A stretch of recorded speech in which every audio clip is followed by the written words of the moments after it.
Oh, yeah. The last place we met, nothing is. I haven't even seen you in real life in years and years and years. How are you doing? Oh, you're doing great. You're doing so many amazing things. Did you get back to your so much?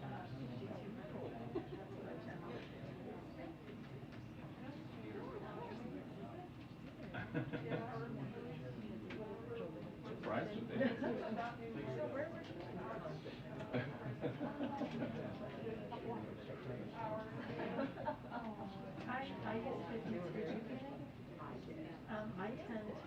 They could have pushed the button at any time. Slightly bluer because on my camera, it looks good on the camera. It's too yellow.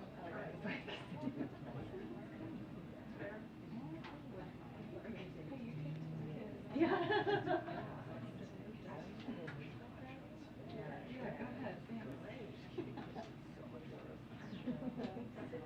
How bad were you? That half hour?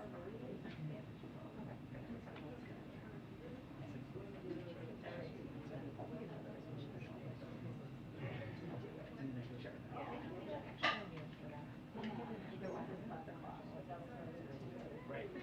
Exactly. But regularly.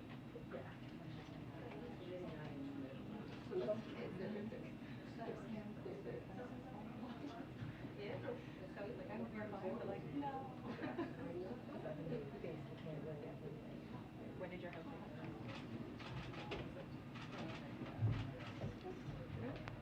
Shoes. Good afternoon, everybody. Good afternoon. Last night, as you saw from Dr. O'Connor's letter, President Biden completed his course of Paxlovid. His symptoms are almost completely resolved, and as you've seen today, he's had another busy day of working. All of his tests remain normal, and the president now feels well enough to resume his physical exercise regimen. We'll continue to keep you posted on any developments there.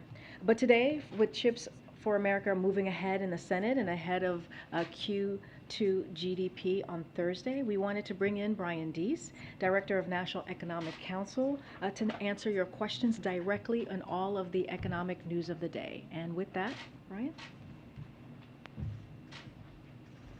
Thanks, Karine. Hi, everybody.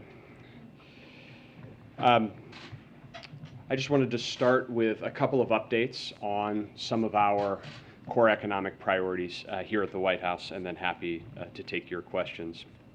Three updates. The first is on what has been a longstanding administration priority around attracting more investment into the United States, building more secure supply chains, and building more industrial strength here in America. I just came from a meeting in the Roosevelt Room with the president and the chairman of SK, South Korean conglomerate, and they made today a very significant announcement, $22 billion in investment in the United States across a broad complex of investments that all share a common feature. They all are at the cutting edge of innovation in manufacturing globally. So we're talking large capacity batteries, electric vehicle charging manufacturing, semiconductor manufacturing, and pharmaceuticals. And the president noted this at top, but it was clear in the context of the meeting that SK's confidence and commitment in making this kind of long-term and very significant investment in the United States is a clear signal that the United States, along with its allies, is winning the technology competition for the 21st century. And of course, this comes in the context of a significant vote that the Senate took just earlier today in bipartisan fashion to move forward the historic Chips for America Act. Some of you were with us just yesterday, when we were meeting with CEOs and labor leaders to underscore the economic and national security significance of this piece of legislation, and we are hopeful that we can get that piece of legislation to the president's desk here without delay. And I think you connect these things together, what you see is a really historic resurgence in American manufacturing and American innovation. I would note that over the past 18 months, we've seen the economy create 613,000 jobs just in manufacturing alone. That's the strongest growth in manufacturing in 3 decades.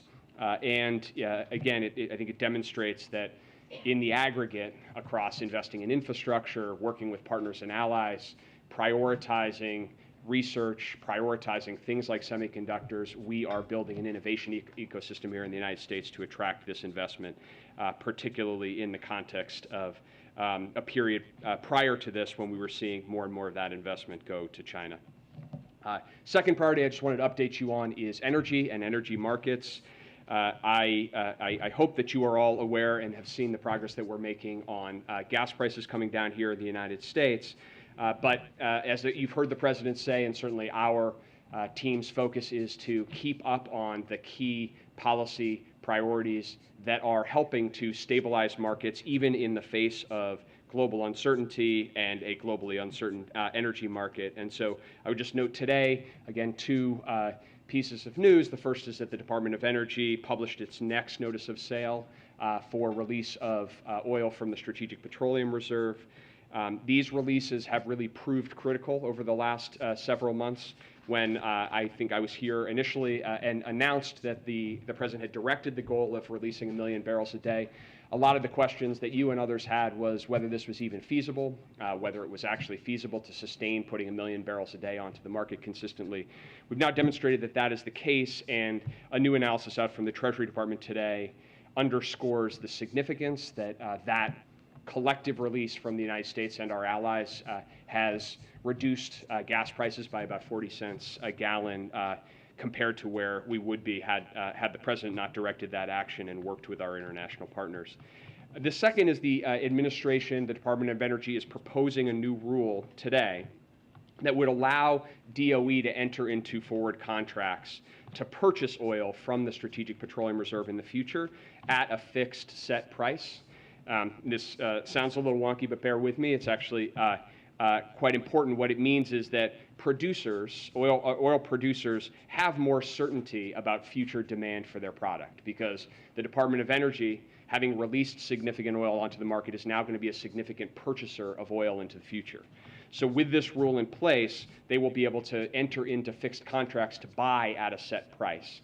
And what that does is it provides oil producers more certainty and more incentive to produce in the near term if they know that they're going to get paid at a fixed price at a future date. I would note that those purchases are not going to happen until well in the future, and because of the shape of the futures curve in oil, we can actually purchase more oil, replenish the SPR, strengthen that national asset without competing for demand for barrels in the near term. So that rule was proposed today, and the Department of Energy will be working to finalize that and then work with the industry to enter into these fixed price contracts for repurchase. The third priority is in context around what we have discussed with you all around our economic goal of transitioning from a historically strong recovery into a period of more stable and steady growth. We are in that period of transition right now. I think the analogy is to running legs of a race where we ran the first leg of this race at an extraordinarily fast clip. That has served us well in terms of positioning us in a stronger position than virtually any other country in the world. And now we are seeing growth slowing, which is what we should expect, or we would expect. But as we look across the economy today, what we and other outside analysts identify is that consumer spending remains solid, household balance sheets remain largely in good shape. We are seeing credit delinquencies and measures of credit stress at historic lows.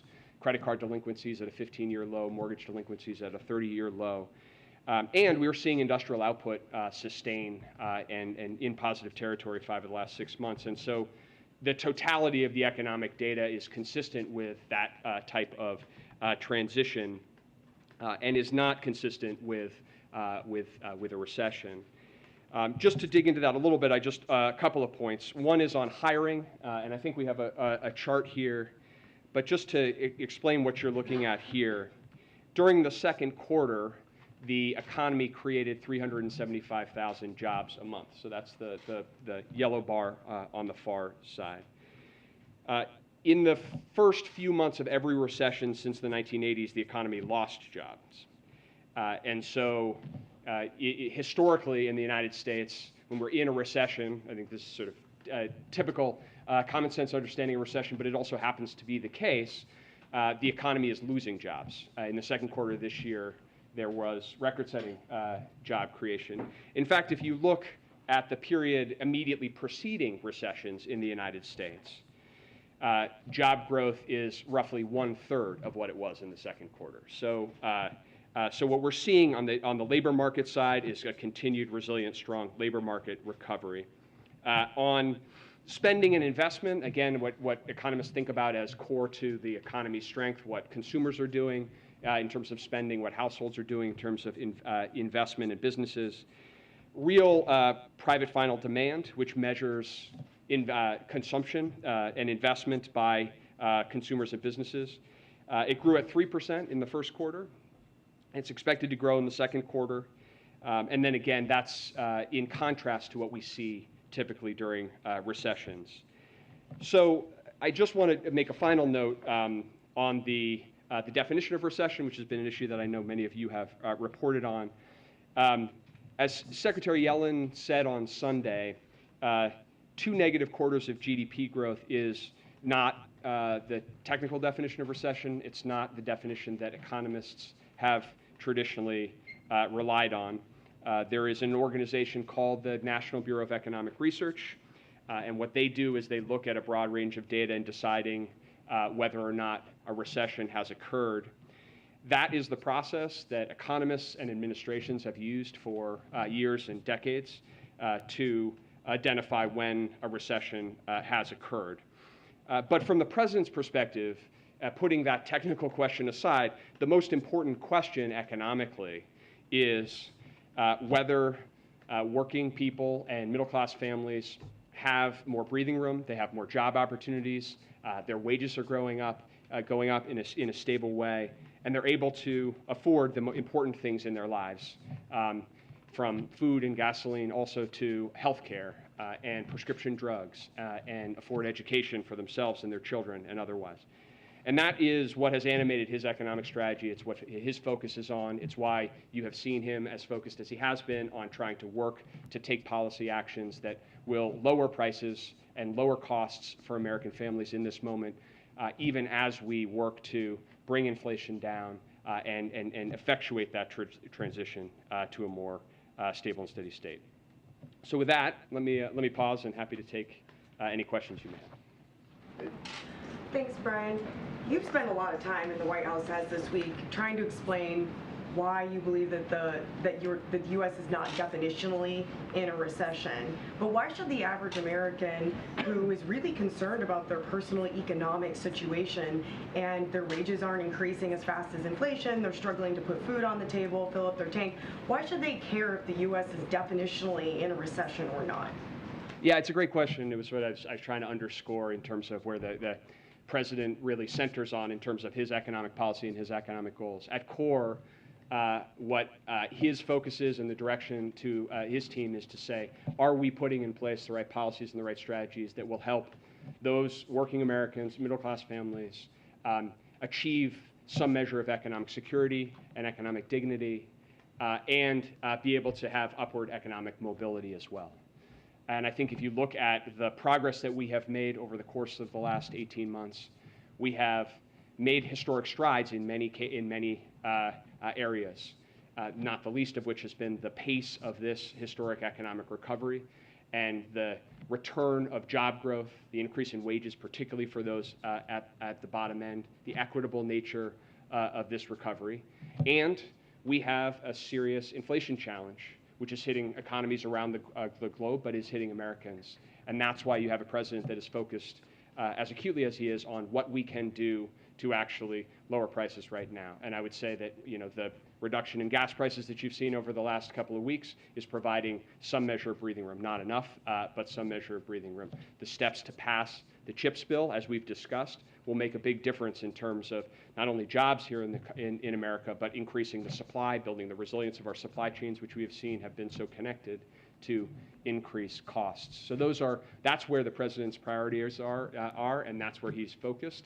This is about trying to actually improve the lives and outcomes of middle-class families. This is a related question, but all the discussions that are happening about the definition of a recession aside, I wonder if you could help us understand how much weight the White House puts on that definition versus just the simple reality that the majority of Americans right now just feel like we are living through a recession right now. Look, our focus is on trying to improve economic circumstances in this country. That's what we are focused on, and that's what all of our policies are designed to do. So when we think about what we're prioritizing, when the president is focused on taking actions like a historic step to put 1 million barrels a day of oil onto the market, it's because we know, and we now have seen in the data, that that helps to reduce energy prices, that helps to reduce gas prices, and we can help to encourage the process we've seen of gas prices coming down by about 70 cents, by about $100 a month. So that's where our focus is. Obviously, we spend a lot of time analyzing economic data, as you do as well. But in the core, that's what our objective is, and that's where our focus is.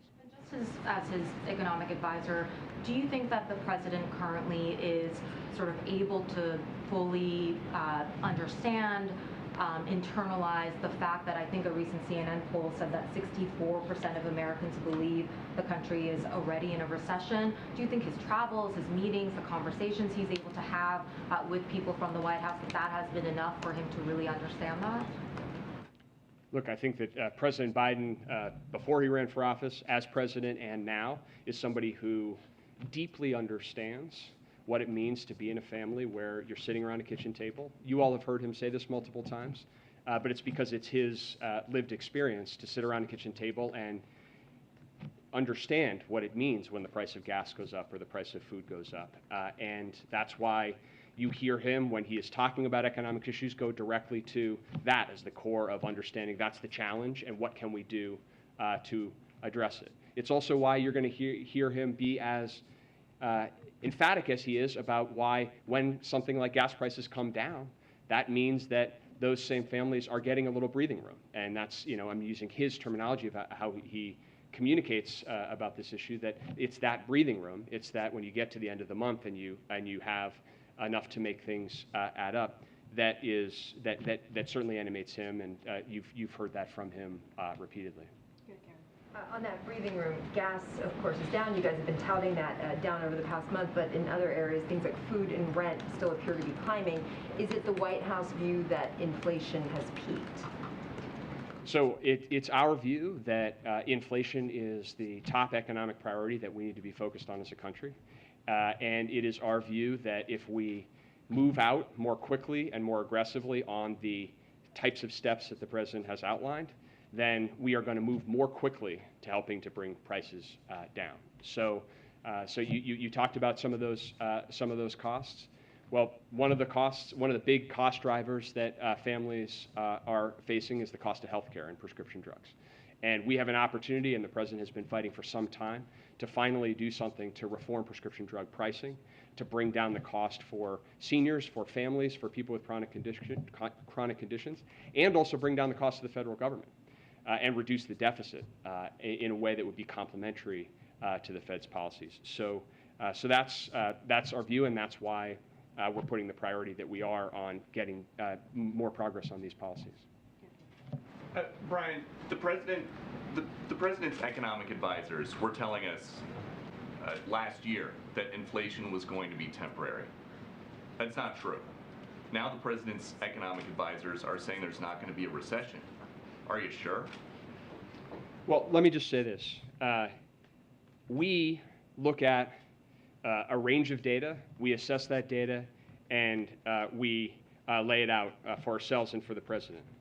But you don't have to take our word on this. But the president does. On the question, but we also look at what outside analysts are doing. We look at every type of analysis that you could imagine. But let me just highlight.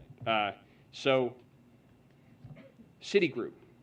Little of the data that I see tells me that the U.S. is on the cusp of a recession. Morgan Stanley, with strong job growth and continued robust final domestic demand and consumption, this economy really does not look particularly recessionary. JP Morgan, it is inconceivable for a labor market that has generated close to 500,000 jobs, average monthly gains for the past 6 months, to be in a recession. So we analyze the data, we look at the data, we understand the significant uncertainties that exist in the global economy, including issues of war, including issues of supply chains. But we also look at what other analysts and outside observers are, and certainly that's something that I know you and your outlets do as well. Yeah, so Brian, I wonder if you look back at the rescue plan last year, the COVID relief plan last year, do you have any regrets, or do you thought it was a mistake not to have structured like the child tax credit to last longer? I mean, there's a run out. A lot of families are still struggling today. I mean, you look back at that, wish you'd done differently? So I think that if you look at where we are economically right now, one of the most striking features is the resilience of our economic recovery, the resilience of consumers and households and our businesses through a period of what were significant and unanticipated shocks. Shocks with waves of COVID, successive waves of COVID, a war in Ukraine. And when you look at the resilience of our economy, a lot of it can be traced back to the strength, the unique strength of our labor market recovery. And so I think that we are in a better position as a result of the policies that we've taken and those policies that directly put us in a position to be more resilient. And certainly that is true if you look at it on a global basis. The child tax credit, I mean, would you have wanted that to have lasted longer than it has at this point? I mean, the economy is resilient, but a lot of families who benefited from that temporarily no longer have. Well, I think the president's made his policy views on that issue clear, and certainly there and in other areas, there are places where he has had longer term goals and priorities. But if you're asking but I think that you also have to look at where we are compared to not just where we could have been, but where other countries are globally. And if you do that, then I think what you see is that we are in a relatively stronger position. And that is due in no small part to what this president was able to actually get done legislatively, not just the American Rescue Plan, but also the infrastructure bill as well, which is continuing to help to drive investment here and also improve the investment climate. So we see more things like SK, a global company, deciding to invest across the United States as well. What sort of impact would relaxing the tariffs on China have on U.S. economic growth? Well, I think that that's an issue that, as you know, is under active consideration, and the president will make a determination on that question. I think you've heard that he has mentioned that he intends to have a conversation with President Xi of China here shortly, and so I will reserve on that issue, understanding the question that there are a number of different analyses of that question. You could rest assured that we are looking into and looking underneath and around all of them, and we'll come back to that issue when the president has more to say. So administration officials have said the level of hiring indicates the economy is not in a recession, but as you know, the jobs report relies on two separate surveys. We've seen gains in the establishment survey, but in the survey of households, the total number of jobs has actually dropped since March. So what is the administration's explanation for that discrepancy? Well, again, I would say that you point to the administration. Certainly that is our view, but it's not our view in isolation. Just to reinforce, I will not repeat myself, but in this case, Moody's, for example, job numbers are incongruous with fears that a recession is dead ahead. Pantheon Macroeconomics, the talk of the economy being a recession now is fanciful, given the jobs data that we are seeing. So that certainly is our view, but it's not our view alone. The issue of discrepancy between the payroll and the household survey is something that certainly we understand and keep close track of. The economists and statisticians that look most closely at this tend to put greater weight on the payroll survey because of its broader breadth, significantly broader breadth. But we also, and I think that you've heard this from the podium consistently as well, we don't put too much stake in any one individual month of data, which is why I think looking at the trend, at least we were looking at the trend, looking at the trend in the labor market probably provides the clearest picture, and that trend on that front is consistent, historically strong job growth. As I mentioned, about 400,000 jobs a month over the course of the last 3 months. That is down from a rate of closer to 600,000 jobs a month in the prior 3 months. But again, that would be consistent with what we would expect to see as we move through this transition. I'm going to go to the back. Alex, in the back. Thank you. Brian, I'm sure you saw the chief economist of the IMF said that the global outlook had darkened significantly since April. And I think he said that the world was teetering on the edge of a global recession. So if that were to happen, wouldn't the shock waves reverberate, and sort of, even if we're in a stable position right now, wouldn't that sort of affect us as well? And then just to go back to what Peter asked, I don't want to reiterate this question, but I mean, I don't want to repeat it, but for some reason, people are very gloomy about the state of the economy. And I wonder if you could just think through why the data you presented, the reassurances you have made seem to are being challenged, from left and right alike. So on your first question, look, there's no question that the global economy right now faces a set of very serious historic challenges and real and elevated risks. A lot of that is emanating the second and third order impacts of the war in Ukraine and its impact on supply and its impact on energy markets. But we're also still dealing with the impact of COVID, which is affecting different parts of the world. And we know, having lived through this pandemic, that our supply chains are not yet resilient enough to be unaffected by those shocks as well. So those risks in the global context are real, and it's part of why you see the president putting the priority that he has on working to maintain a strong, unified global coalition on things like the war in Ukraine, working proactively on issues like a price cap on Russian oil to try to get ahead of future challenges in the market, working diplomatically around issues of food security, and trying to do what we can to address the very serious challenges of food security internationally. And certainly we are attentive to those risks internationally and the impact they have on the U.S. economy. I think the thing that I would say in the face of those real risks is that the United States is in a stronger position to actually train our focus on tackling inflation than virtually any other country. And you see that not only in the indicators that we've talked about today, you see that, for example, in the strength of our currency. Right. Do you think we're stronger than the Euro bloc in aggregate in terms of weathering a recessionary shock? Well, look, I think that our economy is more resilient to the types of challenges that we've faced.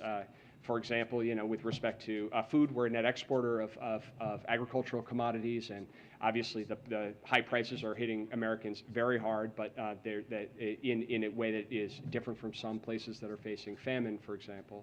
But I think if you look at the sort of core elements of economic resilience, the United States is better positioned, which is not to suggest, and I think it goes to the second point, the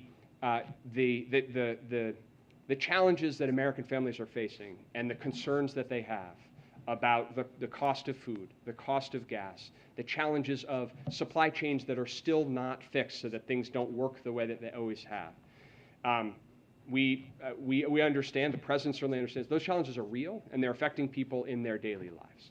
So our goal and our focus is not to try to ignore them. In fact, it's the opposite. You have a president who is saying, those are the key challenges that I'm trying to wake up every day to try to improve. There's a lot of things he can do on his own, and in places where he can, you've seen some real progress. There's places where he needs help from Congress as well, but we're seeing some real progress on there as well. This vote on the CHIPS Act today is historic, and hopefully we'll be in a situation to sign that into law and start having the impact of that happen in real time. hopefully we'll be able to make some progress on big, significant issues like prescription drugs here in the coming days. Right, the Federal Reserve has been raising interest rates in chunks in order to try to tame inflation. We're expecting 75 basis points this week. What is the risk of overkill here, that they go too far?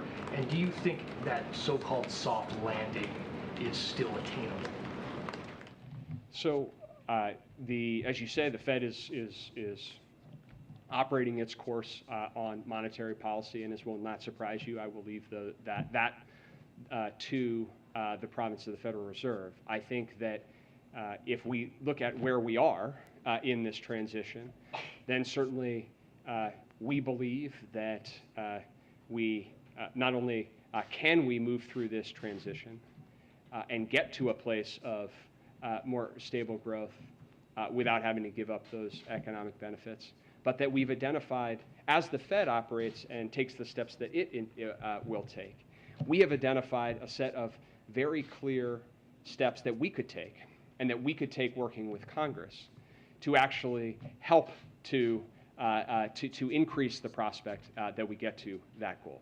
And one of the things that I would underscore in that context is, and we've had conversations about this, and that it's a place where we don't always find common ground with Republican colleagues is that actually enacting deficit reduction at this time would be complementary to what the Fed is trying to accomplish. And if you look at something like prescription drugs, where you can actually lower costs for the end consumer or the end user and lower the cost to the federal balance sheet, then it has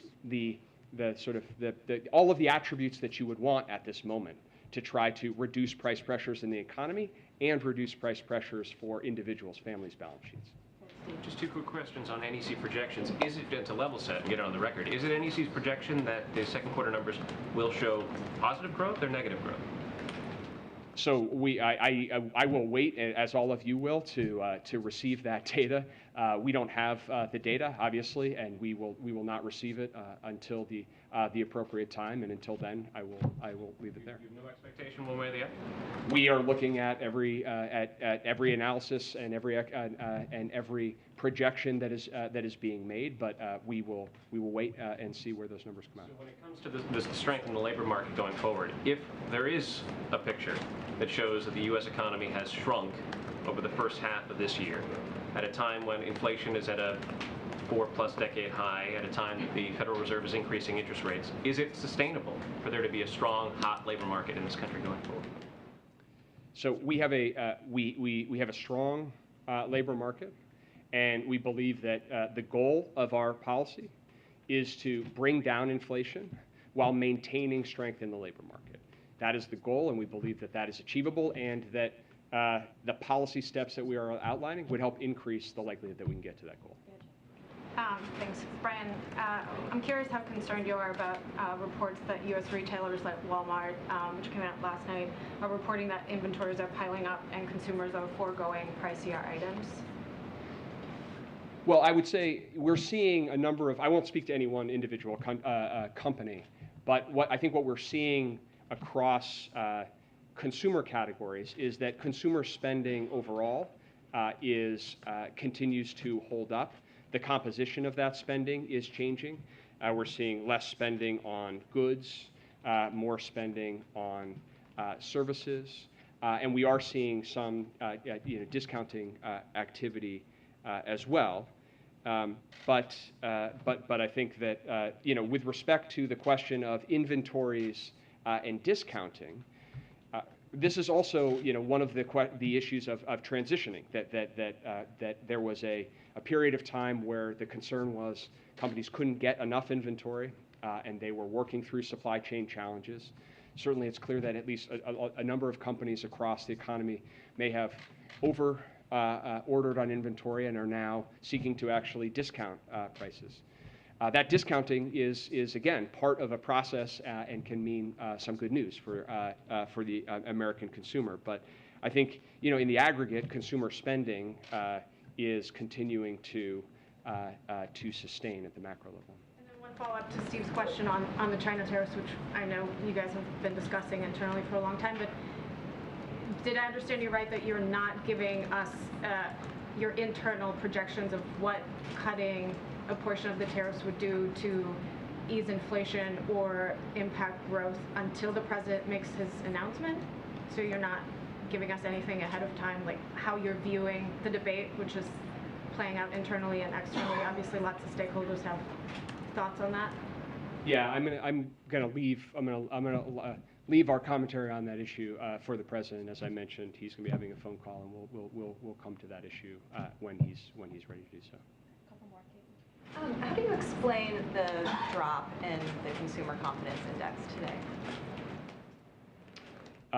I think what we've seen, I mean, it connects to some of the other conversations that or some of the other questions that we have had, is that clearly the impact for typical families of high food prices, high gas prices, and dealing with the impact of inflation is challenging for a number of families across the country. And so we see that reflected in surveys and sentiment, and that is one of the reasons why we are as motivated as we are to try to do everything that we can to bring prices down, even as we see that there is a divergence in the economy right now between sentiment and spending behavior. We are motivated to try to bring prices down exactly because it's hitting families, and so it's also why you saw in the University of Michigan sentiment a little bit as well. Bringing gas prices down is an important part of trying to bring some relief economically and also in terms of consumers' outlook. Sorry, just one quick question, because you mentioned the CHIPS bill. For people watching at home, can you give a brief description of how exactly they will see prices fall because of the passage of that bill? Sure. So we've seen over the course of this pandemic crisis and pandemic recovery that when our supply chains are not resilient, and when we don't have access to the input components that go into everything that our economy is dependent on, that our manufacturers are incapable of making enough of those products, and that raises prices. The most salient example of that is cars. The president spoke to this yesterday. If you look in 2021, for typical people at home, a third of the inflation that we had in 2021 was reflected by the cost of cars, new and used automobiles. And much of that was driven by the fact that there was insufficient supply of semiconductors, insufficient supply of the computer chips that kept our manufacturers from making more vehicles.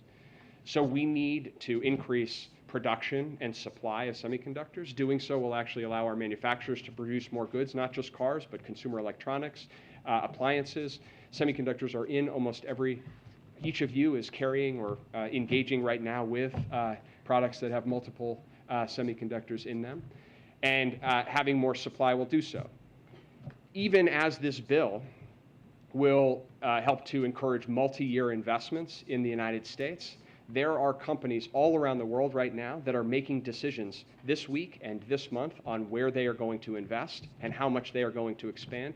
Passage of this bill, you've heard it from the CEOs themselves, passage of this bill will be a game changer for them in deciding how quickly they will move out, how aggressively they move out, and importantly, whether that investment will be here in the United States. Thank you. You talked about the Treasury Department analysis on what the Strategic Petroleum Reserve releases on the gas prices. So my question is that going to continue beyond that 100 days to sort of keep that trend going? And if not, is there a worry about sticker shock for drivers once the release is exhausted? Yeah. So the release was, the commitment and the direction the president made was for 6 months, so 180 days. And we continue to be in that process. The timeline of that was deliberate. It was because earlier this year, in engaging with industry, we urged them to increase their own production, private production, and that we heard from a number of industry players that they would be able to increase production by about 1 million barrels a day by later in the fall, by the October timeframe. And so the 6-month release of the Strategic Petroleum Reserve of 1 million barrels a day was intended to be a bridge to that period. And that certainly continues to be our intention and our policy goal. We don't have, as of today, as we sit here today, we don't have an intention to continue that further. What we need is the private sector to come in and provide that production. We have that resource, and it has provided a valuable role, but it's not intended to be a permanent solution. Thanks, Brian. Understanding that the administration doesn't think that it's in a recession or heading towards a recession, is the administration making plans for if things do turn worse that would meet the administration's definition for contingency plans? Is there an escalatory roadmap, for example, of actions that the administration can take? Or is the administration already putting everything it can into it? Or are there more steps that can be taken if things go worse? So we engage in wide-ranging analysis of data and of scenarios as a matter of our work and our job.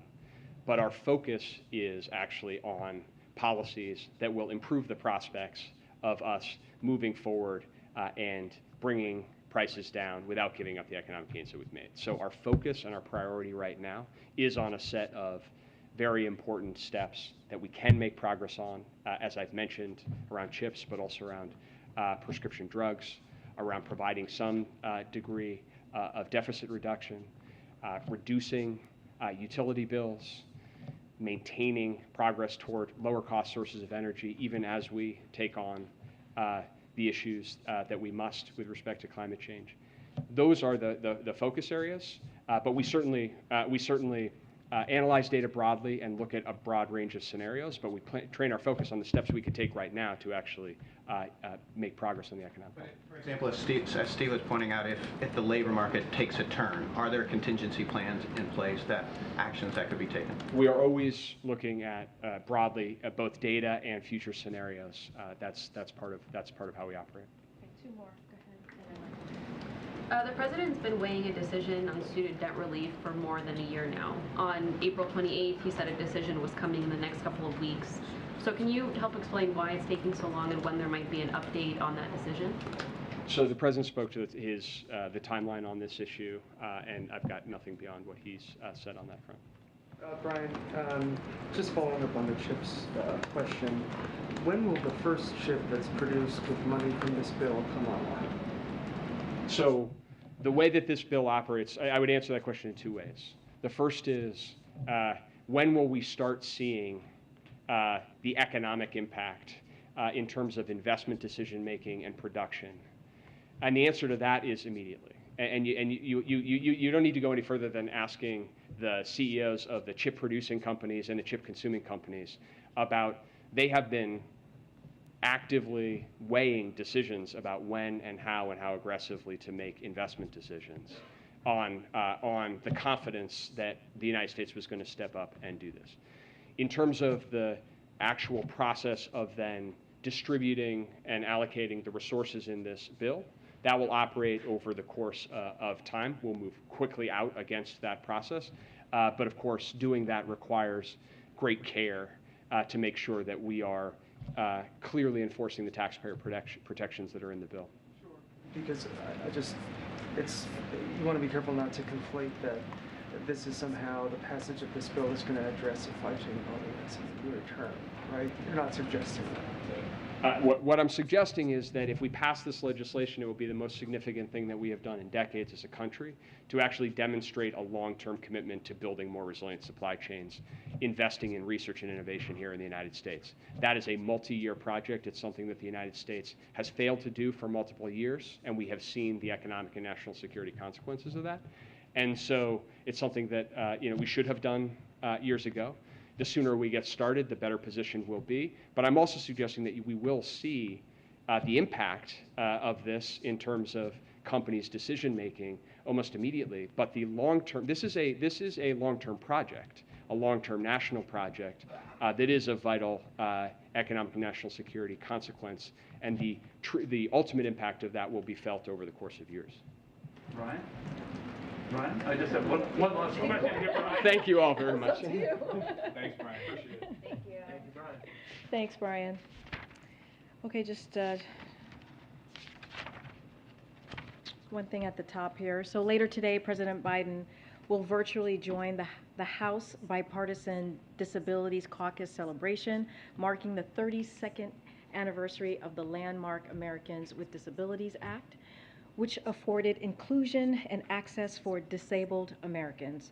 President Biden was proud to co-sponsor this historic legislation as a senator, and his administration has taken a number of steps to advance equity for Americans with disabilities. That includes expanding employment opportunities, ensuring access to education and health, and increasing access to affordable housing, transportation, and broadband. For example, thanks to the bipartisan infrastructure law, today the Federal Transit Administration announced new investments to make it easier for people to get on board at the nation's oldest rail public transportation systems. Earlier today, the Vice President also hosted a roundtable with disability rights leaders to discuss access to reproductive health care, where she emphasized the administration's commitment to protecting reproductive rights and self-determination of all individuals with disabilities. Our nation has made great progress since 1990, and the Biden-Harris administration will continue working to ensure that the vision of the ADA is fully implemented for all Americans with disabilities. With that, Sung-Ming, go ahead. I just have one. Can you discuss any measures that the president's doctors may be taking to try to lower the risk of long COVID when the president, and the reason I ask it is obviously I know he's up to it, or he's feeling up to it now, but there's anecdotal data to suggest that, taking it easy, not exercising might be one way to perhaps lower the risks. Well, one thing I would say is that, and you heard Dr. Jha say this as well, because the president's symptoms have been very mild, and as we saw from Dr. O'Connor's letter, he asked last night to exercise. We are pretty confident that we will continue to see the president to continue to recover from this. Look, the thing to remember, and you've heard us say this over and over again, Dr.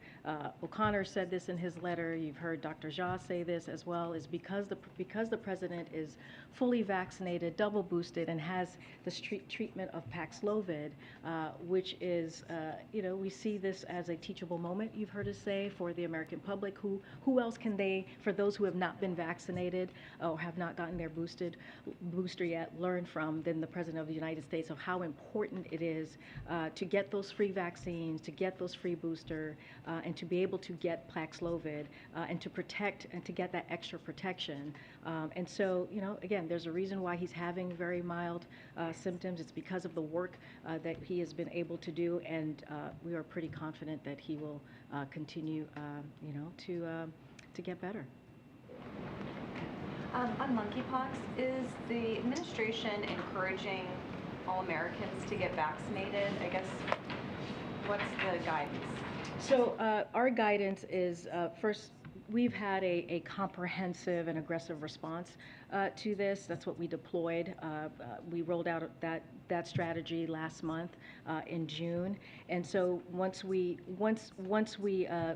realized that it was what was happening, the cases that we were seeing, there were more than 300,000 vaccines across the country in a matter of weeks, and we quickly ordered the production of 5 million more vaccine when we saw that the virus was starting to spread.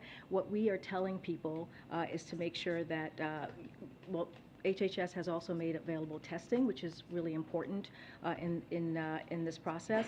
But we are also telling folks that if you have concerns, or if you want to know what your personal protocol should be, that you should go to your provider, your medical provider, have that conversation with your medical provider, or also reach out to the local health agency in your state or city. Just saying everybody should get vaccinated. It's go to your doctor and talk about. I mean, the best person or place to go to is your medical provider, and have that conversation to see if it is if it is beneficial to you to get vaccinated. And then is the White House going to appoint a monkeypox coordinator similar to Dr. Jha's position? No, understand the question. I don't have any personal announcement to make at this time. Okay. Just a quick follow-up on the president's COVID status. So since today is day 5, of isolation, and I know that the White House would like him to first test negative. Will he presumably take a test tomorrow, and then you'll assess from there? Do you have a plan yet? So that's up to the president's physician. We're going to continue to be transparent and share the president's physician's note, detailed note of his examination of him and how the president's going to do. We'll have that for all of you tomorrow. We will, when he gets tested, we will be transparent about that and share that with you. And then just two separate questions. It's been 2.5 weeks since the president signed an executive order on protecting reproductive rights.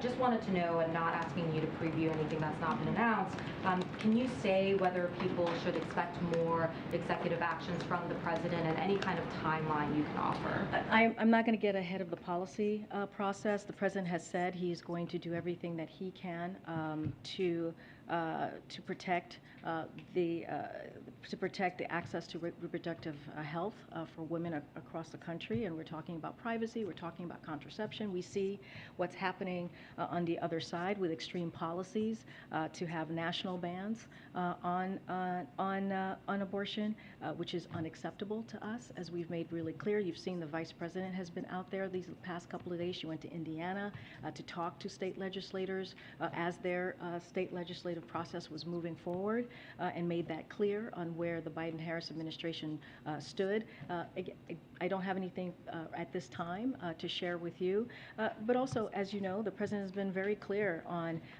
continuing to ask Congress to act, to take action, to codify Roe via legislation, and also to make sure that the American public has their voices are heard. I wanted to know whether the president has spoken with any Republican senators on the bill to codify same-sex marriage. I don't have any calls to read out to you. The president is in regular touch on a different array of issues with members of Congress.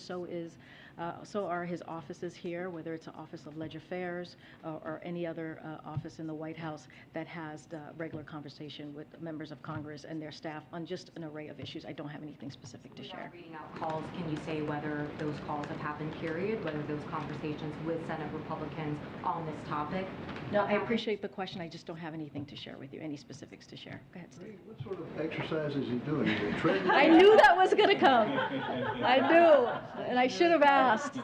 I mean, look, you know, I think it says a lot, and I spoke to Dr. O'Connor earlier today, that the president is feeling, you know, well, and we should be thrilled and wanting him to have that negative test. I'm sure you guys are waiting for that as well, so you can see him in person, that he's doing well enough to say that he wants to work out. I think it's been reported in the past that he likes to do weights and he likes to be, you know, do the treadmills. I don't think I'm sharing anything confidential here, but yeah, I think it brought a smile to my face when I saw that he wants to work out. You know? And secondly, what are the implications of Russia's apparent decision to withdraw from the support from the International Space Station?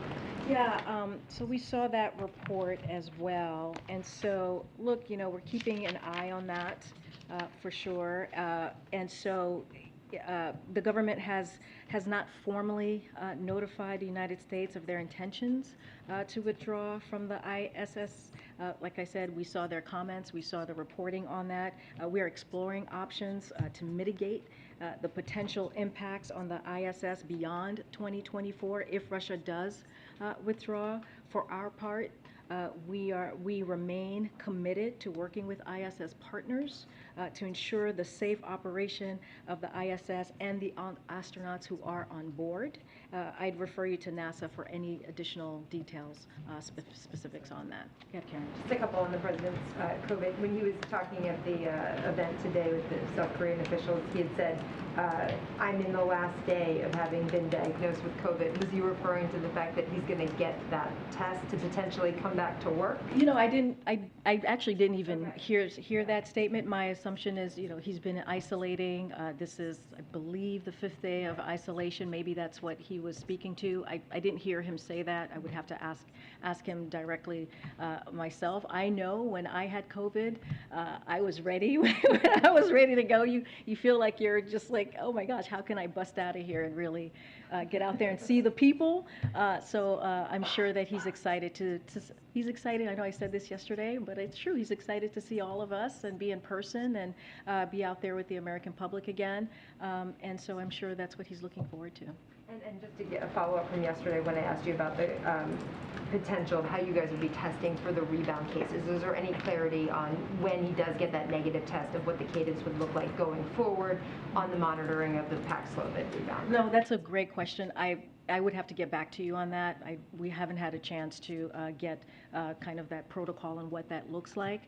Again, we're going to continue to be transparent here. We're going to continue to share the doctor's notes with you and his detailed information on how the president is doing. And so, we're just going to make sure that you all have the information that you all need on that. Gotcha. Thanks. Let me try one more time on the what, the Taiwan. exercise, the weights? No, actually, I don't know. If you want to give us details on that, that's fine. So I know you guys want to say that the Pelosi visit is a hypothetical, but the speaker hasn't denied that she had plans to go. So I think we're sort of past the fact that it is a hypothetical, and it's now also a real issue because lawmakers are speaking out, supporting her from both parties, saying, Pelosi not going to Taiwan would hand a victory to China from McConnell, and Menendez said if we can allow the Chinese to dictate who can visit Taiwan and who cannot, then we already ceded Taiwan to the Chinese. So at the very least, is there something the White House can say in response to those lawmakers having very strong thoughts about what it would mean for the Speaker of the House to pull down her trip? I'm going to let the lawmakers speak for themselves. As I speak for the President and the White House, we are just not going to get ahead or an announcement that actually has not happened yet on her travel. What we will say is, as we normally do with any members of Congress who travel abroad, who travel internationally, we provide, we provide information, whether it's national security or geopolitical information on what's happening around the world. It doesn't matter if it's Taiwan, it doesn't matter where they go.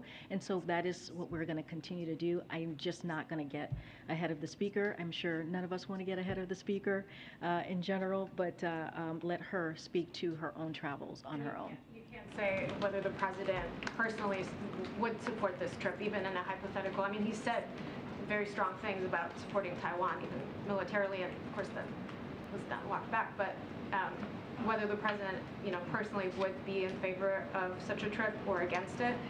I have not spoken to him personally. You've heard him. I think maybe someone on your team asked him a week ago, last Wednesday, about this particularly, specifically about the Speaker's travel. I'm not going to go beyond what he said. Military saying it's a bad idea, not what you. Well, I'm just saying that I'm just not going to go beyond what he said. And again, the trip has not been announced, or if there is a trip, not a trip, I'm just not going to get ahead of her own announcement. Okay, can I get one more on the student loan forgiveness? Totally different topic. The president obviously has been weighing his decision for a long time, and I'm curious.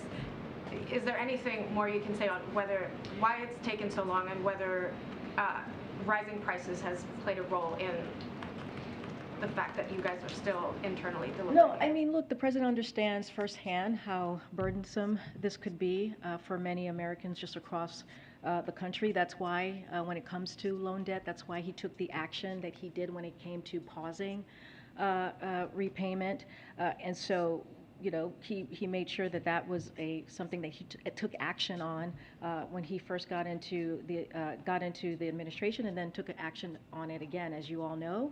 But as far as the loan cancellation, look, he understands again what this means for families, how burdensome this could be. I just don't have anything more to share.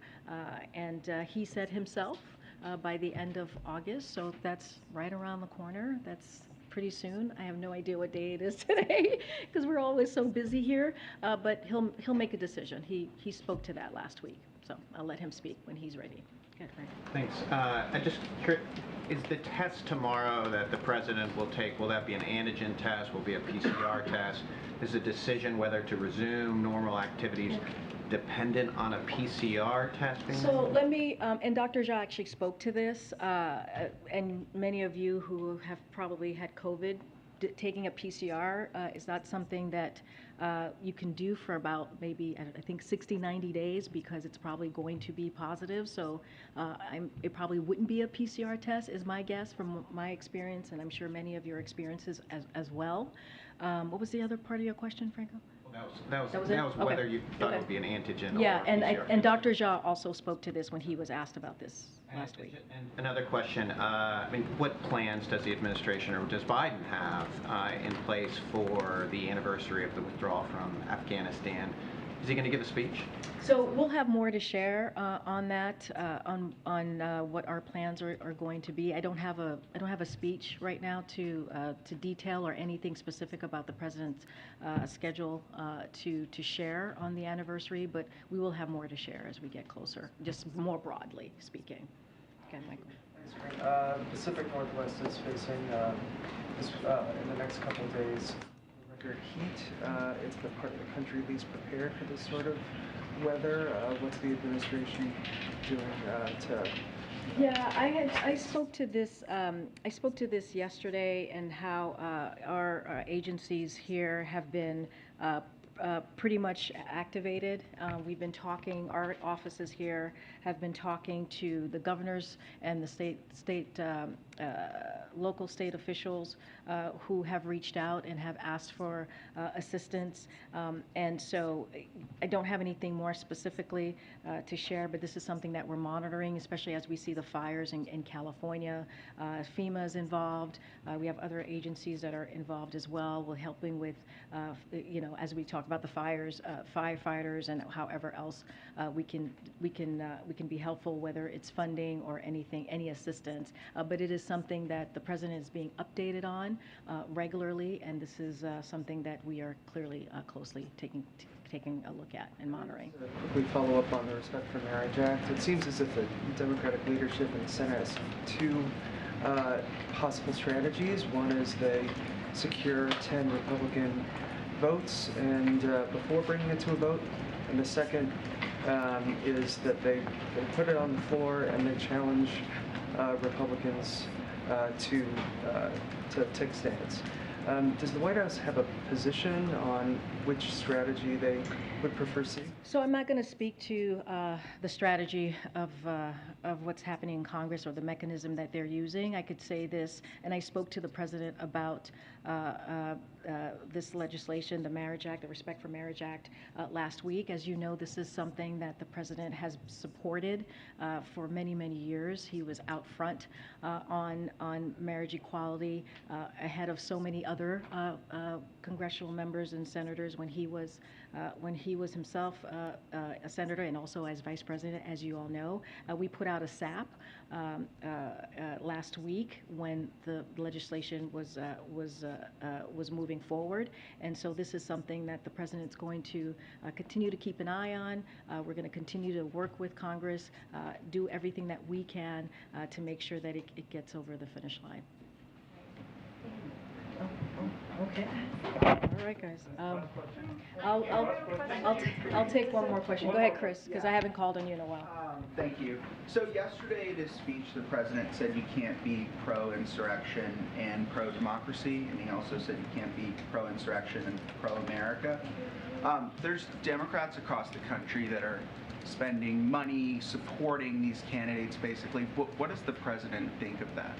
Can you say that there are Democrats across the country who are supporting some of these candidates in primaries? Like Democrats, like Americans, like everyday Americans, or elected officials? Elected officials and candidates. So I can't. I mean, I'm not going to speak to that. Especially as we're looking at an election or anything that's related to potential midterms. It's not something that I can speak that from here.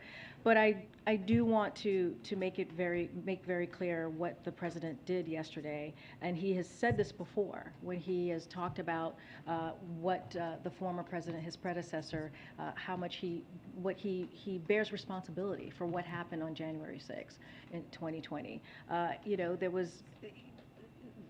His predecessor, Donald Trump, had an opportunity to be on the side of democracy, but instead he was on the side of the mob. And let's not forget what happened to the law enforcement on that day, the heroism that we saw. They're supposed to be protecting our streets, and here we have law enforcement that was protecting our democracy.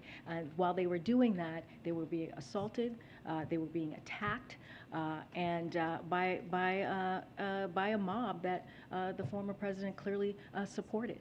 And so what the president wanted to do yesterday, he took the opportunity while he was in front of law enforcement, clearly via video. He was supposed to be in person yesterday in Orlando, and he took that opportunity to thank them for their heroism and also to compare their bravery to the lack of courage that we saw from the former president. I'll see you guys tomorrow.